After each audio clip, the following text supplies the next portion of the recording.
வணக்கம் மக்களே, நம்ம எங்க இருக்கோம் பாத்தீங்கன்னா செங்கல்பட்டு மாவட்டம் மதுராந்தகம் வட்டத்துல கட்டுமான தொழிலாளர்களுக்கு வந்து பாத்தீங்கன்னா இன்னைக்கு ஒரு மாநில பொதுக்குழு மீட்டிங் தான் வந்து பாத்தீங்கன்னா நடந்துட்டு இருக்கு. அந்த மீட்டிங்ல பாத்தீங்கன்னா இப்ப நாம இருக்கோம். இன்னைக்கு வந்து பாத்தீங்கன்னா ஒரு மாபெரும் லெவல்ல இன்னைக்கு வந்து பாத்தீங்கன்னா தமிழ்நாடு லெவல்ல வந்து பாத்தீங்கன்னா இந்த பொதுக்கூட்டம் அப்படிங்கிறது நடந்துட்டு இருக்கு. அந்த பொதுக்கூட்டத்துக்கு வந்து பாத்தீங்கன்னா நிறைய பெருந்தலைவர்கள் எல்லாம் வந்திருக்காங்க. இதுதான் வந்து பாத்தீங்கன்னா சிறப்பா நடந்துட்டு இருக்கு. அதெல்லாம் வந்து பாத்தீங்கன்னா நீங்க பாத்துட்டு இருக்கீங்க, ஒரு பெரிய பேனர்லாம் வச்சு வந்து பாத்தீங்கன்னா வேற எல்லாமே தெளிவா இருக்கு. வாங்க நம்ம போயிட்டு வேற போய் பொதுக்குழு கொடுத்து நம்ம நடந்துக்கலாம்.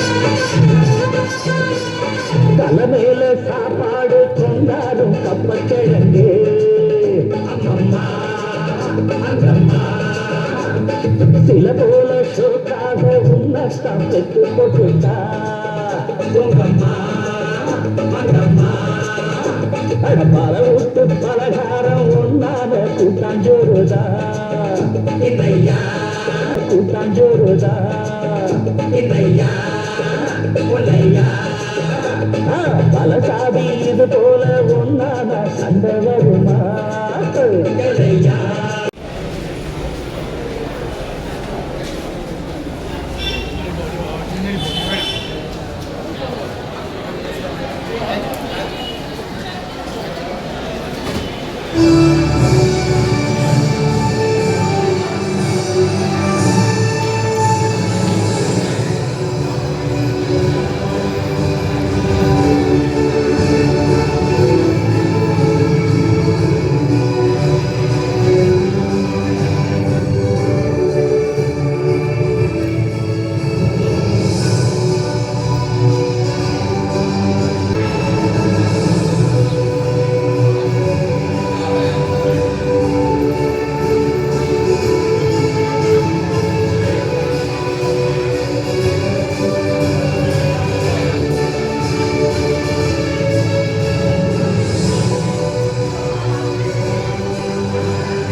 உங்கள் அனைவருக்கும் விழுப்புரம் மாவட்ட குழு சார்பாக மனம் நிறைந்த வாழ்த்துக்களை தெரிவித்துக் கொள்கிறேன்.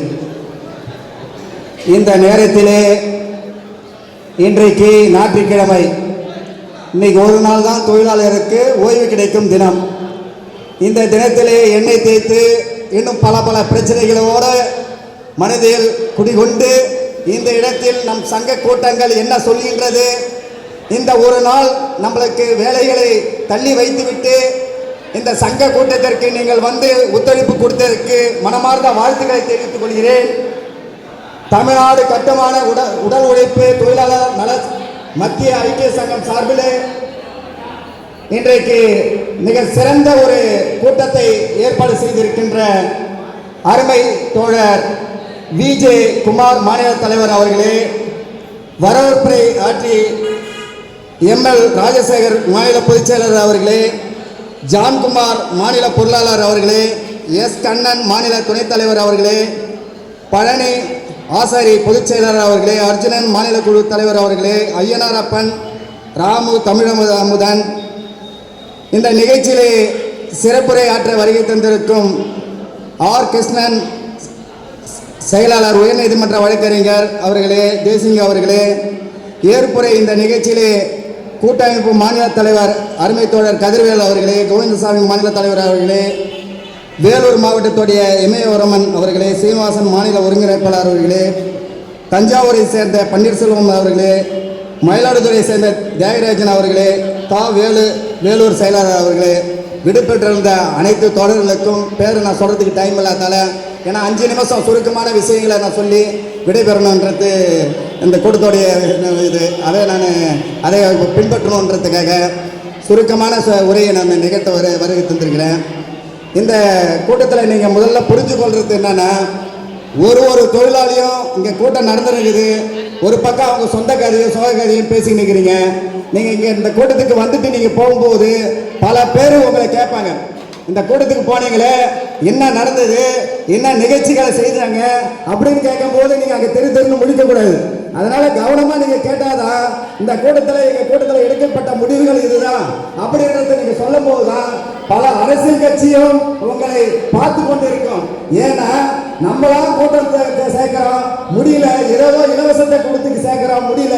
ஆனால் ஒரு சங்கம் என்பது சொல்லும் போது ஒரு ஈஸியாக வந்து கூட்டம் கூடி போகுதுன்ட்டு பல அரசியல் கட்சிகள் அந்த பக்கத்தில் பிதிங்க இருப்பாங்க. அவங்களாம் நீங்கள் போகும்போது கேட்பாங்க, உங்களுக்கு அரசியல் நண்பர்கள் இருப்பாங்க.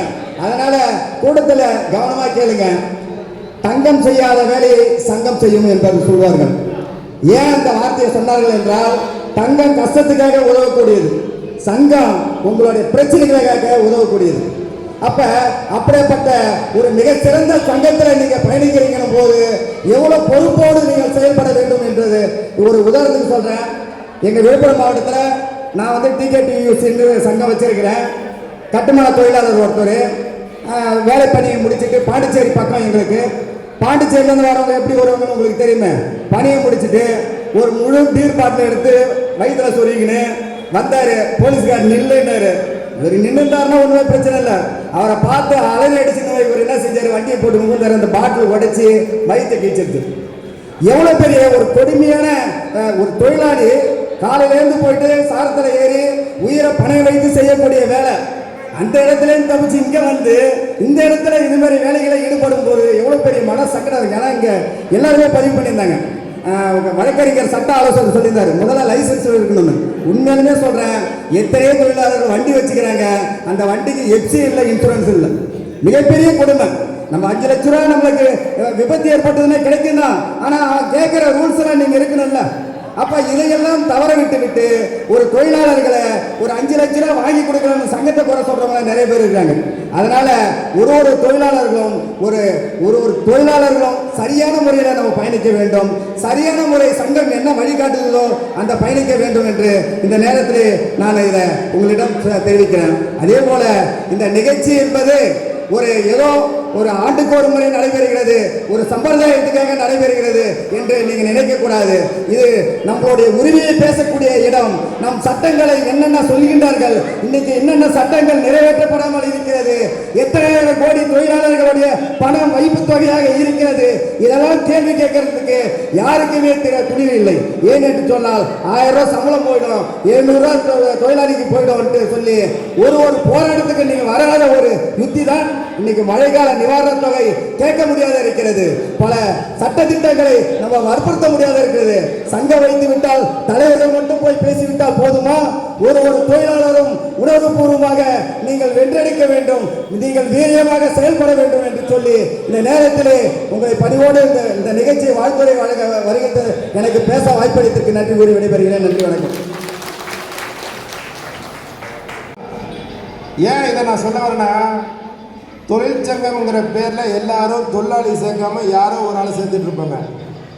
ஆனால் அண்ணன் விஜய் குமார் வந்து கிட்டத்தட்ட 36 ஆண்டுகளுக்கு முன்னாடியே இந்த கட்டுமான தொழிலாளருக்காக ஒரு பாதுகாப்பு வேணும், ஒரு சட்டம் வேண்டும், அவருக்கான உரிமை வேண்டும் என்பதை கருத்தில் கொண்டு ஆரம்பிக்கப்பட்ட சங்கம் அது கட்டுமான தொழிலாளர் சங்கமாக தான் இருக்க முடியும். ஏன்னா வேற எந்த சங்கமும் இருக்க முடியாது. வேற சங்கம் வந்திருக்குன்னா அது அதற்கு பின்னாடி தான் வந்திருக்கும்.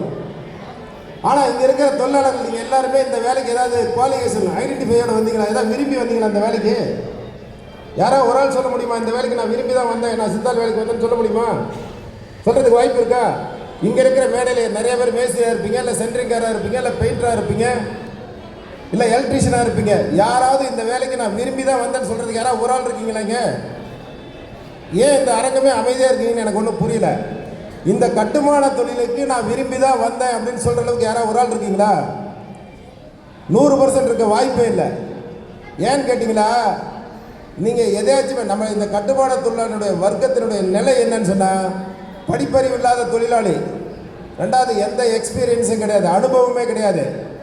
இந்த கட்டுமான தொழிலில் போனால் தான் அன்னைக்கே நீங்கள் 500 ரூபா சம்பாதிக்கிற வாய்ப்பு கிடைக்கும். அதுதானே உண்மை? நீங்கள் எல்லாம் வறுமைக்காக, நம்மளுடைய குடும்ப சூழ்நிலைக்காக, இந்த பிள்ளைங்களுக்காக, இல்லை அப்பா அம்மாவுக்காக, ஏதாவது ஒரு காரணத்துக்காக தான் இந்த கொத்து வேலைக்கு வந்திருக்கணுமே தவிர, ஆனால் நான் இது ஒரு பெரிய எம்ப்ளாயி, இது பெரிய வேலை நிறுவனம், அதுக்காக வேலைக்கு வந்து யாரும் சொல்ல முடியாது. அந்த அடிப்படையில் தான் நீங்கள் வேலைக்கு வந்திருப்பீங்கன்னு நினைக்கிறேன்.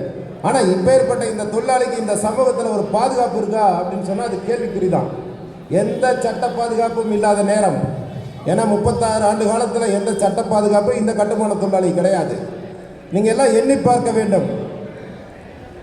மற்ற துறை, நம்ம கட்டுமான தொழிலை தவிர நீங்கள் எந்த வேலைக்கு போனாலும் நீ என்ன படிச்சிருக்க முதல் கேள்வியாக தான் கேட்பான். புரியுதா உங்களுக்கு? நீங்கள் எல்லாமே இங்கே ஒரு நாள் உட்காந்துட்டு நீங்கள் எந்த கருத்தும் தெரிஞ்சுக்காமல் வெளியில் போகிறது இந்த பொதுக்குழுடைய நோக்கம் சிதைந்து விடும். அதுங்கிறத மட்டும் நீங்கள் கொஞ்சம் குறிப்பாக தெரிஞ்சுக்கணும்.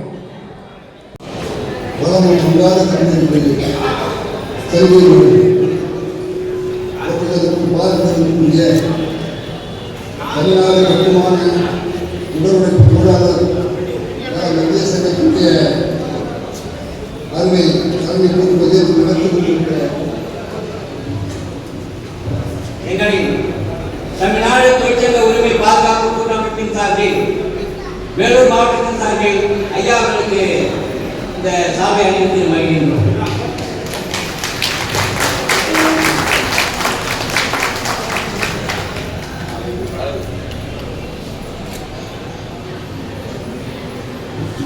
சிறப்பு மிகுந்த மாநில பொதுக்குழு கூட்டக்கூடிய பார்க்கக்கூடிய அருமை கோட்ட மாநில தலைவர் விஜே குமார் அவர்களே, முன்னிலை வகிக்கிற போக்குவரத்து மாநிலத்திற்குரிய திருவாளர்கள் அருமை சகோதரர் கண்ணன் அவர்களே, அருமை சகோதரர் சங்கத்துடைய பொதுக்குழு செயலாளர் பழனியாச்சார் அவர்களே, மாநில துணை தலைவர் அருமை சகோதரர் அர்ஜுன் அவர்களே, ஐநாரப்ப அவர்களே, சிறப்பான ஏற்பாடு செய்து அமர்ந்து கொண்டிருக்கிற சட்டத்துறை செயலாளர் எங்களுடைய அன்புக்குரிய ராயசார் அவர்களே, பல்வேறு வகையான வகையை ஒத்துழைப்பு கொண்டிருக்கிற சட்டத்துடைய மாநில தொழிலாளர் அருமை சகோதரர்களே, ஜான் விஜயகுமார் அவர்களே, இந்த நிகழ்ச்சியை சிறப்போடு தொகுத்து வழங்கி கொண்டிருக்கிற எங்களுடைய மாநிலத்திற்குரிய அருமை தமிழகம் அவர்களே, எனக்கு முன்னாலே பேசியிருக்கிற அருமை அபிராமிகள் கிராம மாநில சங்க செயலாளர் அவர்களே, ஒரு சிறப்பான ஒரு சொற்பொழிவை எங்களுக்கு முன்னால் ஆரம்பித்து வந்திருக்கிற கூட்டமைப்பு மாநிலத்தினுடைய தலைவர் அருமை சகோதரர் நகரூர் அவர்களே, பல்வேறு நிறைவேற்றிருக்கிற மாநில மாவட்ட நிர்வாகிகளே, அத்தனை பேர் எங்களுடைய வழக்கறிஞர் சங்கத்தின் சார்பாகவும் தமிழ் மாநில தொழிலாளர் சங்கத்தின் சார்பாகவும் அருமை சகோதரர்களே,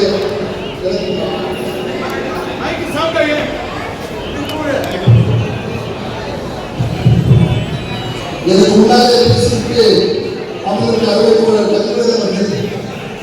கேட்டார்கள். இந்த சிறப்பு தொழிலாளர் சங்க நிறுவனத்தில் சொல்லுகிறது, தொழிற்சங்கம் ஆரம்பித்து பிரிட்டிஷ்கார காலத்தில் 105 ஆண்டுகளுக்கு முன்பாக ஆரம்பிக்கப்பட்ட ஒரு தொழிற்சங்கம் ஏஐபிசி தொழிற்சங்கம். அந்த சங்கத்துடைய தமிழ்நாடு மாநில கட்டிட தொழிலாளர் சங்கத்தை 92வது வருஷத்தில் பதிவு செய்கிற போது அதில் நிறுவனத்திலெல்லாம் நம்மளுக்கு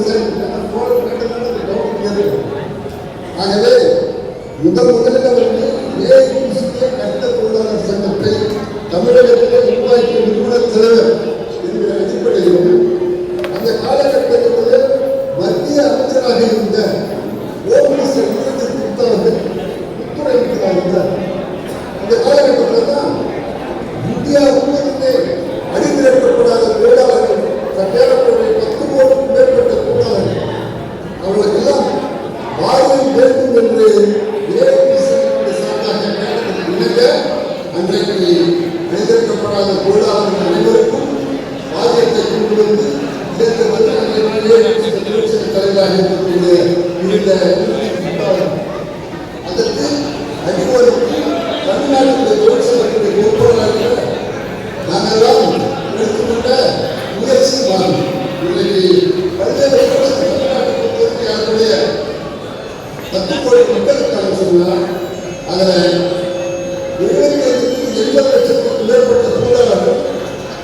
தொழிலாளர்கள் நீங்க எதை பார்த்தாலும் ரயில்வேவா கட்டிடக் கொள்கை, நேரம் பார்த்தோமா கட்டிடக் கொள்கை, நீங்க பார்க்கிற அத்தனை இடங்களும் நீ காண்பது அத்தனை தொழிலாளி செய்யலாம்.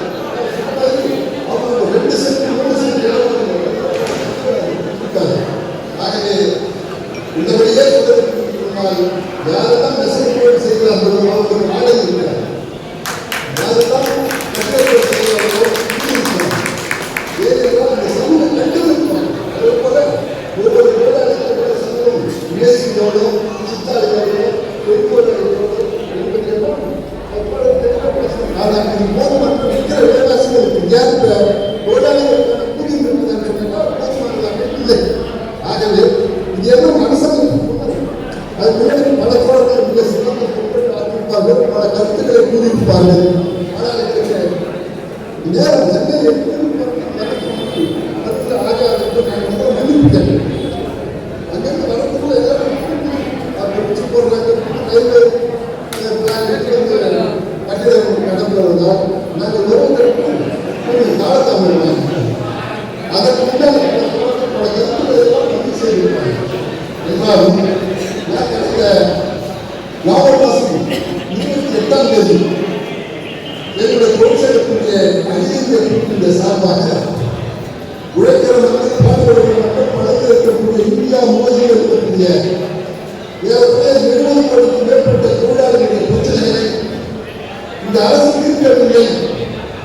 கடந்த 75 ஆண்டு காலமாக தொழிலாளர்களுடைய பிரச்சனைகளை, உழைக்கிற மக்களுடைய பிரச்சனைகளை, வேலையில்லாத பிரச்சனைகளை இன்று வரையில் தீர்ப்பதற்கான சரியாக அரசாங்கம் இல்லை என்ற அடிப்படையிலே கடந்த 28ஆம் தேதி நவம்பர் சென்னை நாடாளுமன்றத்தில் முற்றுகையிட்டு பல ஆயிரக்கணக்கான தொழிலாளர்கள் அந்த முற்றுகை போராட்டத்திலே கலந்து கொண்டோம். ஏன் என்று சொன்னால் தொழிலாளர்கள் காண்பது எவ்வளவு இருந்தாலும் அவர்கள் காண்பதெல்லாம் வருகிறார். இன்னைக்கு மற்ற தொழில்களெல்லாம் ஒரு காலம் நிர்ணயம் இருக்கு. ஆனால் கட்டிட தொழிலாளர்களுக்கு ஒரு சீசன் மழை காலத்தில் வேலை இருக்கு. ஒரு வருடத்துக்கு ஒரு 4-5 மாதங்கள் வேலை இருக்கு. மற்ற காலகட்டத்தில் ஒரு சில வேலை இருக்கு. ஆகவே கட்டிட தொழிலாளர்கள் இந்த நாட்டினுடைய அங்கம் மட்டுமில்லை, இந்த நாட்டில் எதையெல்லாம் பார்க்கிறீர்களோ அப்போது பின்னால் கட்டிட தொழிலாளர்கள் உழைக்கின்றது. இந்த உழைப்பையெல்லாம் இந்த அரசாங்கம் கற்றுக்கொள்ள வேண்டும். இப்போது நம்முடைய மாநில அளவில் மாநிலத்தினுடைய தலைவராக அறிவித்துள்ளது கட்டிட தொழிலாளர் சங்கத்துக்கு பொறுப்பாளராக இருந்த பொறுப்புமாறவர்கள் இருக்கிறார். சமீபத்தில் இந்த எவ்வளவு தொழிலாளர்கள் பதிவு செய்திருக்கிறார்கள் என்கிற அடிப்படையான எண்ணிக்கை கூட தொலைநிறுத்தத்தக்க கம்ப்யூட்டர் வேலை செய்ய சர்வேயர் வேலை செய்ய என்று சொல்லியிருக்கிறார்கள். ஆகவே இந்த பேரவையின் சார்பாக நாங்கள் கேட்டுக்கொள்வதெல்லாம் மத்திய இருக்கிற உளவுத்துறையிலிருந்து ஆட்கள் வந்திருப்பார்கள், உளவுத்துறைக்கு அதிகாரிகள் வந்திருப்பார்கள். தயவுசெய்து தமிழ்நாட்டில் இங்கே வந்திருக்கிற ஆட்கள் வந்து ஏறக்குறைய ஒரு சில நூற்றுக்கணக்கான தொழிலாளர்கள் வந்திருந்தார்கள். இது ஒட்டுமொத்த தமிழக தொழிலாளர்கள் ஆன்மா அந்த தொழிலாளர்கள் பிரச்சனைகள்லாம் வென்றெடுக்க வேண்டும் என்ற அடிப்படையில் தான் இன்றைக்கு ஒரு சிறப்பான ஒரு பேரவை ஏற்பாடு செய்திருக்கிறோம். எனவே உங்களுக்காக வேண்டி கூட உங்களுக்கு யார் பக்கபலமாக இருக்காங்களா இருக்காங்கன்னா தமிழகத்துடைய நீதித்துறையில் இருக்கக்கூடிய முக்கிய நீதிபதிகள் எல்லாம் எங்களோடு தொடர்பு இருக்கிறார்கள். அது குறிப்பாக நம்முடைய அருமை சகோதரர் நம்முடைய ஆர் கிருஷ்ணகுமார் அவர்கள் 18,000 பேர் கொண்ட சென்னை உயர்நீதிமன்ற வழக்கறிஞர் செயலாளரே எங்களுக்கு பக்கபலம் இருக்கிறது. இதுக்கு எல்லா வகையான பக்கபலங்கள், சட்ட ஆலோசனை, பிரச்சனைகளால் சந்திக்கிற வல்லமை, திறமை, ஆற்றல் அத்தனை இந்த தொழிற்சங்கத்துக்கு அதே மாதிரி நிறைய பணம் கட்டி நிறைய செலவாகுன்னு சொல்லுவாங்க. இப்படியெல்லாம் அவசியமே கிடையாது. நீ எப்போ பார்த்தாலும் போன வாரத்தில் கூட போராட என்ன செலவு வேணாலும் தான் சொல்லுவோம். காசை பொருளாதாரம் கேட்டார் போல சட்டத்தை போகணும். எங்கள் சட்டத்தை நம்ம எங்களை பொறுத்த வரைக்கும் உழைக்கிற மக்களுக்காக, பாடுபடுகிற மக்களுக்காக, ஏழை பெரிய பாட்டாளி மக்களுக்காக எப்போது நினைத்தாலும் பதில் சொல்வதற்கும் அவர்களுக்காக பாடுபடுவதற்கும் அவர்களுக்காக சட்டாளத்தில் வழங்குவதற்கும் இந்த சோதனை மாநிலத்தில் எனக்கு பின்னாலே மிகப்பெரிய இன்றைக்கு உயர்நீதிமன்றம் 77 நீதிபதிகள் இருக்கிறார்கள் சொன்னோம். 77 நீதிபதிகளோட உயர்மட்டமான தொடர்பை வைத்துக் கொண்டிருக்கிற சங்கத்துடைய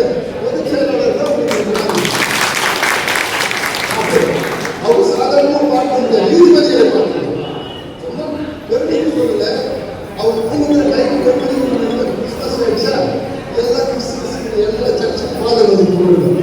அதே மாதிரி இஸ்லாமிக் பண்டிகை வருதா எல்லா முஸ்லீமும் எடுத்து போடுவாங்க. அதே போல இந்துக்கள் பண்டிகை அவருடைய விருந்தினர் வந்து ஜாயின்ட் கமிஷனர் இந்தியாவில் அவங்க இந்து பண்டிகை.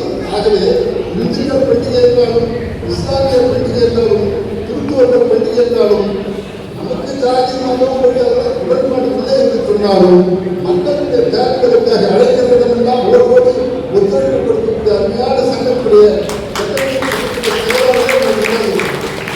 அவர் கூட்டு சொன்னாங்கன்னா இதை வந்து சட்டாலோசனை அப்போது சட்டாலோசனை இல்லை இதெல்லாம் ஒத்துழைப்பு கௌரவிக்கிறது மட்டும் இல்லை. ஏன்னா இந்த சங்கம் ஒரு அற்புதமான சங்கம், கடுமையான உழைப்புகளை செலுத்திய அருமையான அற்புதமான தலைமையை கொண்டிருக்கக்கூடிய சங்கம். இந்த சங்கம் எப்போதும் கொடுத்தாலும் நாங்கள் ஒவ்வொரு வந்து உங்களுக்கு ஒத்துழைப்பு செய்வதற்கு தயாராக இருக்கிறோம். அதே மாதிரி இந்த சங்கம் எந்த சங்கமாக இருந்தாலும் ஒரு தங்கம் அதை விட சரியாகவே சங்கம் தான் செய்யும். ஆகவே இந்த சங்கத்தை எந்த இயக்கத்தான் இருக்கும் சங்கம் பலமாக இருக்குது. சங்கம் பலப்படுகிற போதுதான் நம்முடைய கருத்துக்கள் அரசாங்கத்திற்கும் அதிகார வர்க்கத்திற்கும் சென்று அடையும். அதிகாரிகளுக்கும் சாதாரண கிடையாது. அவர்கள் தவறை கண்டு அவர்கள் வந்து எல்லாருக்கும் சமூகம் அந்த செயல் செஞ்சு கொடுக்கும் தவறை கண்ட அதிகாரிகள். ஆகவே அதிகாரிகள் இடையிலும் தொடர்ந்து ஒரு அப்படியே ரிஜெக்ட் பண்ணுவோம். அது அந்த முறை இந்த முறை இந்தியா அதே ஃபார்வர்ட் பண்ணவே மாட்டாங்க. ஒரு நீதி அரசு தமிழ்நாட்டுடைய உயர்ந்த நீதி அரசு இருக்கக்கூடிய தமிழ்நாட்டு நிர்வாகிகள் பேசுது. அப்போ ராஜசேகர் சொன்னார், எல்லாருமே எல்லாருக்கும் சீக்கிரமா அதிகாரிகள் செய்து கொடுப்பதில்லை என்றார்.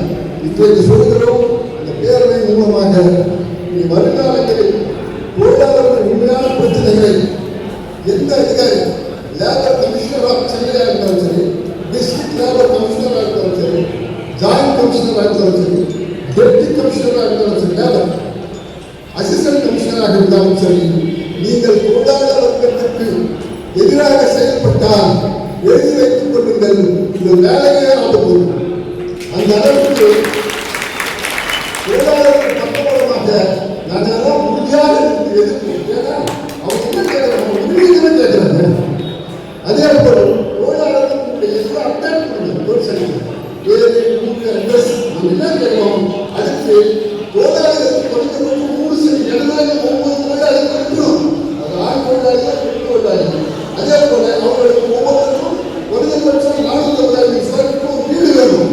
இதெல்லாம் யாருக்கு இது யாரு அதில் அப்டேட் அமெரிக்காவுடைய பாதிப்பு பேசுவது என்ன பார்வர் people after people rider people. ஆகவே இந்த நாடு மக்களுக்காக மக்களாலே செய்யப்படுவது. ஆகவே நீங்கள் கொள்ளையடிக்கிற கருத்தையெல்லாம் தொழிலாளர்களுக்கு அப்படி தவறு பட்சத்தில் உங்களுடைய கோர்ட்டை எந்த அரசாங்கம் தரிசி எந்த அமைச்சராக தரிசி இந்த கோட்டை கொத்தளங்கள் கூட அடித்து நொறுக்கப்படும். தொழிலாளர்களுக்கு ஒரு இளைஞருக்கு உழைக்கிற மக்களுக்கு உண்மையாக இருந்தால் இந்த தொழிலாளர்கள் உங்களுக்கு உண்மையாக இருப்பார்கள். உழைக்கிற மக்களுக்கு எதிராக அரசாங்கமோ அதிகாரிகளோ ஆட்சியாளர்களோ நிர்வாகமே இருக்குமானால் தொழிலாளர்கள் ஒரு வீட்டிலே அணிதிரட்டி நாங்கள் வருவான போராட்டத்தை நடத்தும் எனக்கு வாய்ப்பு கொடுத்த ஒவ்வொரு தாய்மார்களுக்கும் நல்ல நண்பர்களுக்கும் என்னுடைய பணிவான வணக்கத்தை தெரிவிப்பதோடு ஓடப்பராயிருக்கும் ஏழையப்பர் உதயப்பராயிருந்தால் ஓடுவழி ஓடப்பர் உயரப்பர் எல்லாம் மாறி ஒப்பப்பராயிருவோம் உயரப்பாகி எனக்கூடிய வாய்ப்பு நன்றி விடப்படுகிறேன். காலத்தவராம நல்ல வயசுக்கு எடுக்காத முடியாத அந்த பசி இருக்கிற பசி நேரத்தில் வந்து பேசுகிறோம். இருந்தாலும் நம்முடைய உரிமைகளை நிலைநாட்டுவதற்காக சில உழைப்புகளை நாம் செய்ய வேண்டியதை தேவையில்லை என்று கூறிக்கொண்டு இங்கு ஒரு மிகப்பெரிய ஒரு பொதுக்கூட்டத்தை ஏற்பாடு செய்திருக்கிறார்கள். அதுவும் ஒழுக்கத்தோடு எல்லா உட்கார்ந்து பார்த்துட்டு இருக்கோம். மிகப்பெரிய பொதுக்கூட்டம் எல்லாம் பேசியிருக்கோம். கடைசியில் பக்கத்தில் பேசிட்டு போயிடுவாங்க. கட்டுக்கோப்பான ஒரு ஒழுக்கத்தோடு இந்த அமைப்பு நடந்து கொண்டு பார்க்கும்போது ஒரு பெரிய மிகப்பெரிய ஒரு மகிழ்ச்சி கிடைக்கிறது. தமிழக கட்டுமான தொழிலாளர்களான மத்திய ஐக்கிய சங்கத்தில் மாநில பொதுக்குழு கூட்டத்திற்கு நான் எல்லாம் வரவேற்று கூறி இந்த மிகப்பெரிய ஒரு பொதுக்கூட்டத்தை பொதுக்குழுவை மாநாடு போல நடத்தி கொண்டிருக்கின்ற எங்களின் அருமை தோழர்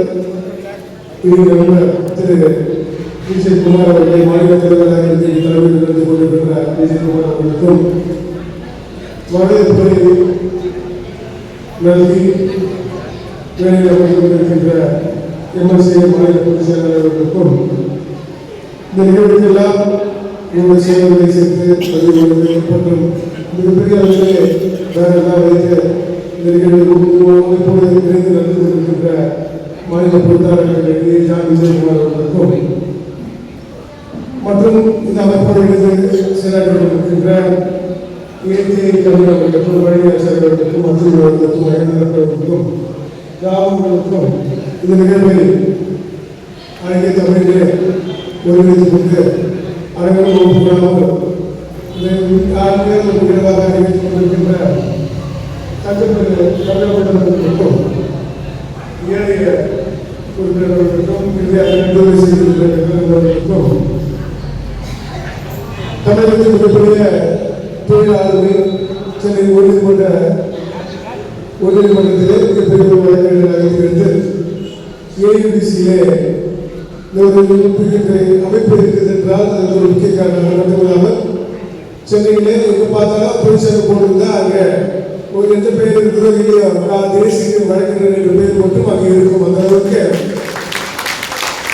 தொழிலாளர்களை எல்லாம் ஊக்கப்படுத்தி அவர்களோடு இணைந்து செயல்பட்டு கொண்டிருக்கின்ற ஒரு பொதுக்குழுவாதியாக சேரலாம், அது அமைப்பில் சேரலாம். ஆனால் பொதுக்குழுவாதியாக வாழ்வது என்பது மிகப்பெரிய ஒரு கடினம். அதே போல தனக்கு வந்த மிகப்பெரிய வாய்ப்புகள் எல்லாம் துச்சமான உதவிட்டு எங்கும் தொழிலாளராக இணைந்து செயலாற்றி கொண்டிருக்கின்ற அருமை தோழர் தேசிக அவர்களை இந்த அமைப்பு பெற்றிருப்பது என்பது ஒரு மிகப்பெரிய ஒரு வரப்பிரசாதம். என்று சொன்னால் இன்று ஒரு தேசிய அமைப்பிலே மாநில பொறுப்பை ஏற்றிருக்கின்றார். அவருக்கு நேரமில்லை என்றாலும் எங்கெங்கே தொழிலாளர்களுக்கு சேர்த்துவதா போல எங்கெங்கே புரட்சி தேவைப்படுகிறதோ எங்கெங்கே நடிகை மக்கள் இருக்கிறார்களோ அங்கெல்லாம் நான் ஏற்படுத்தக்கூடிய செய்திகளா போல இன்று பல டெல்லியில் செல்ல வேண்டிய ஒரு இது இருந்தது. இதுக்கு முன்பாக பாராளுமன்றத்துக்கு முன்பாக ஒரு மிகப்பெரிய ஒரு பொதுக்கூட்டத்தை நிகழ்த்தி ஆர்ப்பாட்டத்தை நிகழ்த்தி வெற்றி பெற்றிருக்கிறார். அத்தகைய பல்வேறு பெருமைகளை பெற்றிருக்கின்ற தோழர் தேசியவர்கள் இங்கே நாங்கள் வர வேண்டும் என்று கூறினார். அவருடைய இணைந்து இந்த பொதுக்குழுவை கலந்து கொள்வதை நாங்கள் பெருமை பேசிக் கொண்டிருக்கிறோம். வக்கீலுக்கும் கட்டிட தொழிலாளர் சங்கத்துக்கு பேசுகிற அப்பா வந்து கேட்கலாம். நானும் ஒரு தொழிலாளர்களோட மகன் தான். எமர்ஜென்சி காலத்தில் மிகப்பெரிய போராட்டங்களை சந்தித்த குடும்பம் ரயில்வே யூனியனிலே தந்தை வந்து தொழிற்சங்கவாதியாக இருந்து மிகப்பெரிய போராட்டங்கள் அந்த காலத்தில் நிகழ்த்தியவர்கள் பெண்ணாடு சொல்லலாம் இணைந்து செயலாற்றியவர். அது உண்மையிலேயே தொழிலாளர்களோடு இணைந்து செயல்பட்ட ஒரு குடும்பம் தான் இந்த குடும்பம். அது மட்டுமல்லாமல் நாம் சார்ந்திருக்கின்ற சென்னை உயர்நீதிமன்ற வழக்கறிஞர் சங்கம் கிட்டத்தட்ட ஒரு 160 ஆண்டுகளை கடந்த ஒரு வழக்கறிஞர் சங்கம். எனக்கு தலைவர்கள் தெரிஞ்சிருப்பாங்க சிந்தனை சிற்பி சிங்காரவர்கள் பற்றி. சிந்தனை சிற்பி சிங்காரவர்கள் தான் எங்களுடைய சென்னை உயர்நீதிமன்ற வழக்கறிஞர் சங்கத்தில் வந்து ஒரு முன்னோடியவர். முதன்முறையாக செங்கோடியை வந்து தன்னுடைய வீட்டில் வந்து செங்கோடியை ஏற்றிய ஒரு மிகப்பெரிய ஒரு தலைவர், தொழிற்சங்கத்தை உருவாக்குவார். தோழர் என்ற சாதாரணமாக சொல்ற தோழர் என்ற வார்த்தை சொல்றாங்க. தோழர் என்ற வார்த்தை தமிழில் மொழிபெயர்ப்பு செய்து தமிழகத்துக்கு அளித்த ஒரு தலைவர். இந்தியாவில் முதல் ஒரு கம்யூனிஸ்டவாதி பொதுவாதி. அவர்கள்தான் என்னுடைய வழக்கறிஞர் சங்கத்திலே முன்னோடியாக இருக்கிறார். பல்வேறு பொறுப்புகளை வகித்திருக்கிறார். அதே போல கப்பலுடைய தமிழன் பார்த்துருப்போம். சிவாஜி நடிச்ச படத்தில் பார்த்துருப்பீங்க. பல்வேறு அவரை பற்றி சொல்லணும்னா நீங்க உள்ள பேசிட்டு இருக்கலாம். உங்களுடைய இந்த பாபு சிதம்பரம் அவரும் மிகப்பெரிய ஒரு தொழிற்சங்கவாதி. மகாகவி பாரதியாரோட இணைந்து செயல்பட்டவர். தொழிற்சங்கவாதி திருவிக்காவோட இணைந்து செயல்பட்டு பல்வேறு பிஎம்சி தொழிற்சங்கம் போன்றதெல்லாம் அவர்களோட நிறுவி செயல்பட்டவர் பாபு சிதம்பரம். அந்த இதில் 18,000 பேர் உறுப்பினர் மட்டுமல்ல, தொடர்ந்து 18 ஆண்டுகளாக பல்வேறு பதிவுகளை வைத்து 2வது முறையாக நீங்கள் உருவாக்கி கொடுத்த உயர்நீதிமன்றம் நம்மளோட எவ்வளோ மூதாரம் இருக்கலாம், உங்களோட மூதாரம் இருக்கலாம், அவங்களை வச்சு செங்கல் தான் ஹைகோர்ட் இருக்குது. ஹைகோர்ட்ல வேணா நாங்கள் போய் நிற்கலாம். நீங்கள் உருவாக்கி கொடுத்த ஹைகோர்ட்ல இருக்கிற வழக்கறிஞர் சங்கத்தில் நம்மளோட மூதாரம் உருவாக்கிய வழக்கறிஞர் சங்கத்தில் இந்த வழக்கறிஞர் வந்து உயர்நீதிமன்றத்தில் இருக்கக்கூடிய வழக்கறிஞர் சங்கத்திலே செயலாளராக இருந்து கொண்டிருக்கின்றேன். வரும்போது ஒரு புதுக்கவிதை படித்து சொன்னேன். மனிதனுக்கு இருக்கக்கூடாத தலைகளும் மனிதனுக்கு இருக்கக்கூடாத தலைகளும். ஆனால் அந்த தலைகளுமே நம்மளுக்கு வாழ்வுமையாக இருக்கிறது. தலையில கடை இருந்தால் தான் இன்னைக்கு குடும்பம் நடத்த முடியும், ஒரு சித்தாளாக இருக்க முடியும். மனதில் 1000 சுவைகள் இருந்தாலும் அந்த வழி வந்து செக்கிறது தெரியாது. அதே போல ஒவ்வொரு விதமும் நம்மளுக்கு உங்களுடைய வாழ்வு தலைவர் முன்னாடி பேசும்போது சொல்லியிருந்தாரு, ஒரு கல்யாணம் கட்டி தரோம், நம்மளுக்கான ஒரு நிரந்தரமா ஒரு வீடு இல்லை, ஒரு நிலம் இல்லை என்பதுதான் ஒரு மோசமான ஒரு சூழ்நிலை. இத்தகைய சூழ்நிலையை நம்ம எல்லாம் ஒன்றுபட வேண்டியது முக்கியம். சங்கம் என்பது முக்கியமான ஒண்ணு. தங்கம் கொடுக்காதது கூட சங்கம் கொடுப்பது. நமக்கு சில முரண்பாடுகள் இருக்கலாம். அந்த கொடுக்க அந்த கூட முரண்பாடுகள் இருக்கும். ஆனா அத்தகைய இருக்கும்போது இல்லாமல் இருக்காது. ஆனால் சங்கம் என்பது முக்கியமான ஒரு இருக்கும். நம்மளுடைய உரிமைகள் எல்லாம் பெற்று தீர்வு அந்த சங்கம் என்பது முக்கியமான ஒன்று.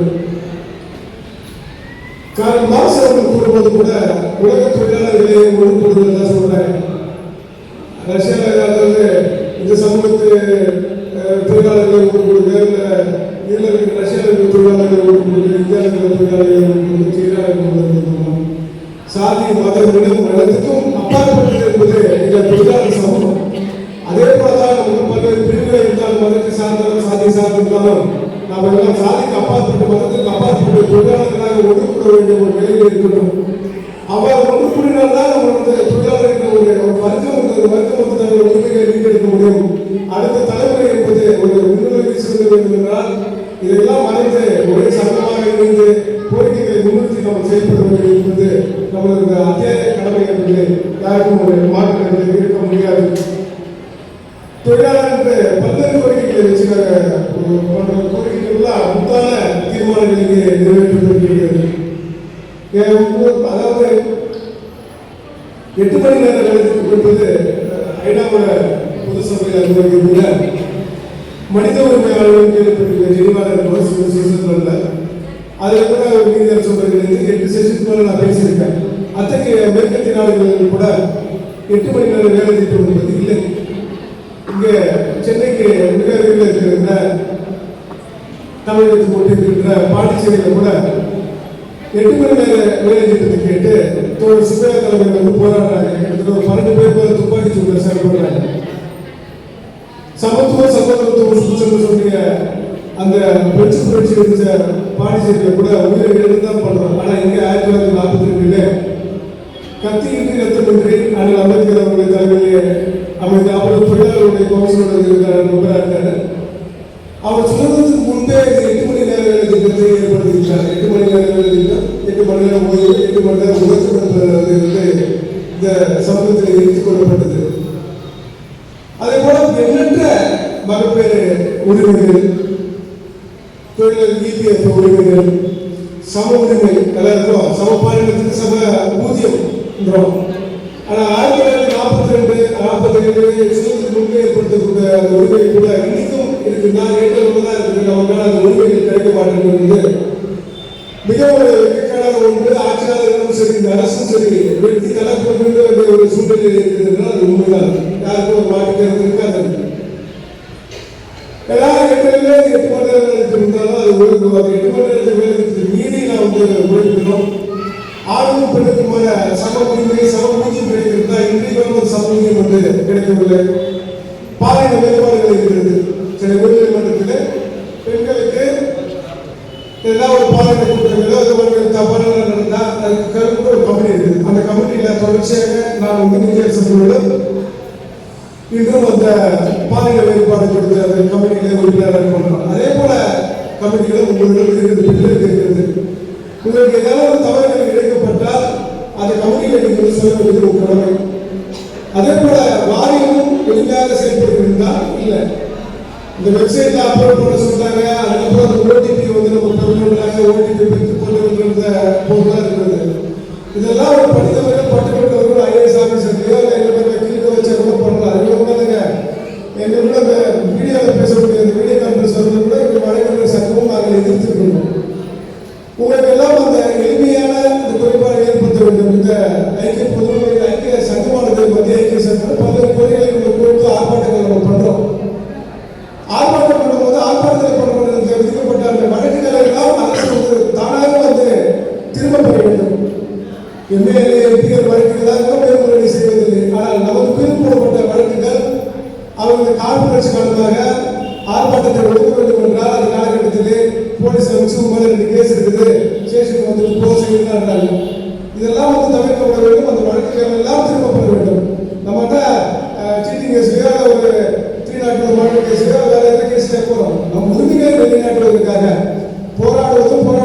போராட்டப்படுவதற்கும் அரசு நம்மளுடைய கடமை இருக்கு. அரசியல் சாசனம் உரிமை இருக்கு. போராட்டத்தினால் தான் நம்ம வெற்றி பெற முடியும். மற்றபடி நம்ம சொல்றோம் நம்ம சார்ந்தவர்கள் 10க்கும் மேற்பட்டவர்கள் சட்டமன்ற தலைவர் யாரும் பேசுறது இல்லை. நம்ம உரிமைகளை கடைசியில் இருந்து ஆர்ப்பாட்டம் போராட்டம் தான். அதிக போராட்டங்களும் கல்வித்தனமாக போராட்ட வழக்குகளை எல்லாம் நம்மளை திரும்பி பார்க்க வேண்டும் என்பது நம்மளுடைய பிள்ளைகளுக்கான கல்வியை வந்து உறுதி செய்ய வேண்டும். பிள்ளைகளுக்கான கொடுக்கப்படுகிற கடவுளுக்கு உடனடியாக தர வேண்டும். ஏன்னா கல்வி மட்டும் தான் நமக்கு வந்து அடுத்த கட்டத்தை செயல்படும். நானும் ஒரு ரயில்வே வகை வந்து சென்னை உயர்நீதிமன்ற வழக்கறிஞர் சங்கத்தில் எண்ணற்ற நீதியரசர்கள் பசங்க இருக்காங்க. பெரிய மூத்த வழக்கறிஞர்களுக்கு முதல் அவர் தான் கல்வி பெற்றது காரணமாக தான் உங்களோட பேசுவதற்கு வாய்ப்பு கிடைக்கிறது. தோழர் தேசிய அவர்கள் பெறுகிறது. எத்தனையோ துன்பங்கள் இருந்தால் கூட பசங்க படிக்க வேண்டியது நம்மளுடைய கடமை. அதுக்கு இந்த சங்கமானது அவர்கள் இணைந்து அவருடைய கல்வியிலையும் என்ன பண்றாங்க என்ன படிக்கிறாங்கிறதுலாம் ரொம்ப முக்கியம். அதுக்கப்புறம் வரும்போது அவர்களுக்கு எத்தனை இலவச கிளாஸஸ் எல்லாம் இருக்குது, அரசோட உதவிகள் எல்லாம் இருக்குதுலாம் நானே பண்ணித்தரேன்.